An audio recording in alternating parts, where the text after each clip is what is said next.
石莲花因为连座状叶盘特别像一朵盛开的莲花，从而得名，被称为永不凋谢的花朵。石莲花之所以普遍又普通，不但因为其价格低廉，而且很好养活。几乎每一个肉圈里的朋友都会有那么几盆石莲花。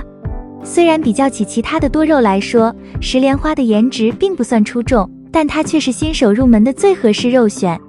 不同种类的石莲花叶片的肉质化程度也不一样，有圆形、船形、匙形、梯针形等多种品种。一些品种的叶片上还有白粉、白毛，叶片也有多种颜色，有红色、褐色、绿色、白色等。花型也是多种多样。石莲花是个非常容易养殖的品种，不爱烂根，很多人却总把它养死，我觉得不可思议。下面来看看是到底怎么养护吧。你家里有养石莲花属的多肉植物吗？有的请回复1，没有的请回复0。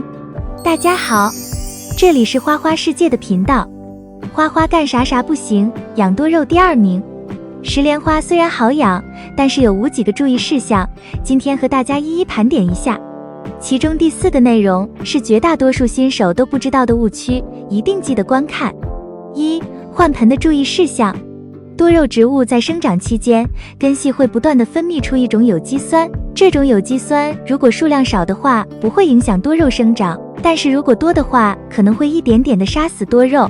因此说，每1年都要给多肉换盆，懒点的可以2年换一次。换盆的季节要选择在早春时刻，换完盆之后还要给多肉清理枯叶。2、基本养护技巧。石莲花喜欢阳光充足、温暖干燥的环境下生长，不怎么耐寒，但是耐半阴、拍积水、怕烈日。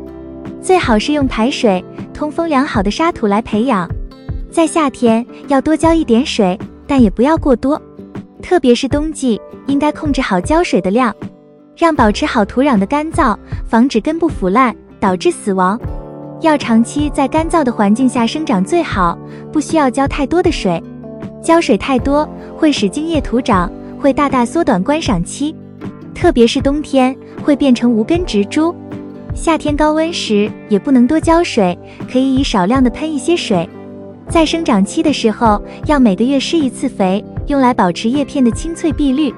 如果施肥太多，也会使茎叶徒长。2到3年以上的石莲花植株慢慢走向老化，这时就要开始培育新苗了。春天和秋天是石莲花的主要生长期，必须要有充足的阳光，不然会造成植株的徒长，导致植株形状松散，叶片也会变薄，颜色也会变得暗淡。浇水的是要掌握好不干不浇，浇水就要浇透的原则，但也要注意不能造成积水的情况。空气干燥时可以往植物的周围洒一些水，但一定要注意叶片的中心一定不能积水，不然就会烂心。生长季最好每隔20天左右就施1次腐熟的稀薄叶肥或低氮高磷钾的复合肥。施肥时千万不要把肥水溅到叶片上。施肥最好是在天气晴朗的早上或者是傍晚来进行施肥，施完肥的第2天早上要浇1次水，要浇透水，这样能冲淡土壤中残留的肥叶。冬天放在室内养，一定是要有充足的光照的地方。如果夜间的最低温度低于10度，并且有昼夜温差的情况，要进行适当的浇水和施肥，好让植株能继续生长。如果不好保持的温度，就要控制浇水了，保持好盆内土壤的干燥，也要停止施肥，让植株休眠一段时间，这样可以耐5度的低温，有一些品种还能达到耐0摄氏度低温的状态。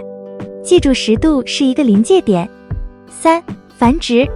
繁殖方法常常是扦插，在春天和夏天来进行，用茎插、叶插都可以。叶插的时候要把完整成熟的叶片平铺在潮润的沙土上面，让其叶面朝上，叶背朝下，不用覆盖土壤，放置在阴凉处10天左右的时间，就可以看见从叶片基部长出了小叶丛和新根。也可以进行粪株繁殖，最好是在春天来进行。室内扦插时4季都可以进行，在8到10月份是最好的时间，生根很快，成活率也很高。插穗的时候可以用单叶或顶枝来插，剪取的插穗的长短没有限制，但是剪口一定要干燥以后再插入沙床中。插好后，一般在20天左右就会生根。扦插的土壤也不能太湿，不然碱口就会发黄腐烂。当根长到长约2到3厘米的时候，就可以上盆了。4. 石莲花的更新换代。很多朋友养多肉，特别追求老桩，毕竟一旦多肉植物养到老桩之后，就会出现木质化的根茎，颜值会高很多。但是石莲花却不行，如果养到2、3年之后，建议培养新苗，因为老化后的石莲花颜值会衰退很多。5. 病虫害。石莲花也是有一些病虫害的，常常会有锈病、叶斑病和根节线虫等危害，可用一些百菌清可湿性粉剂液来进行喷洒防治。根节线虫要用呋喃单颗粒剂来防治。虫害如果出现了黑象甲危害，就要用西维因可湿性粉剂液来进行喷杀了。你知道吗？石莲花还可以吃，食用方法有2种。1. 可以清洗干净后直接嚼着吃，有一种酸酸甜甜的味道。2. 石莲花加上蜂蜜，一种甜甜的味道，直冲味蕾。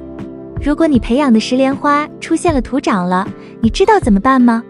如果你想了解土长的相关内容，请在评论区回复多肉土长。如果此类问题比较多的话，我们就做一期相关的内容。以上就是今天介绍的全部内容，如果有其他意见，欢迎评论区交流。喜欢花花的内容，欢迎点赞、关注并多多转发。感谢观看，感谢粉丝一直以来的喜欢和支持，我们下期见。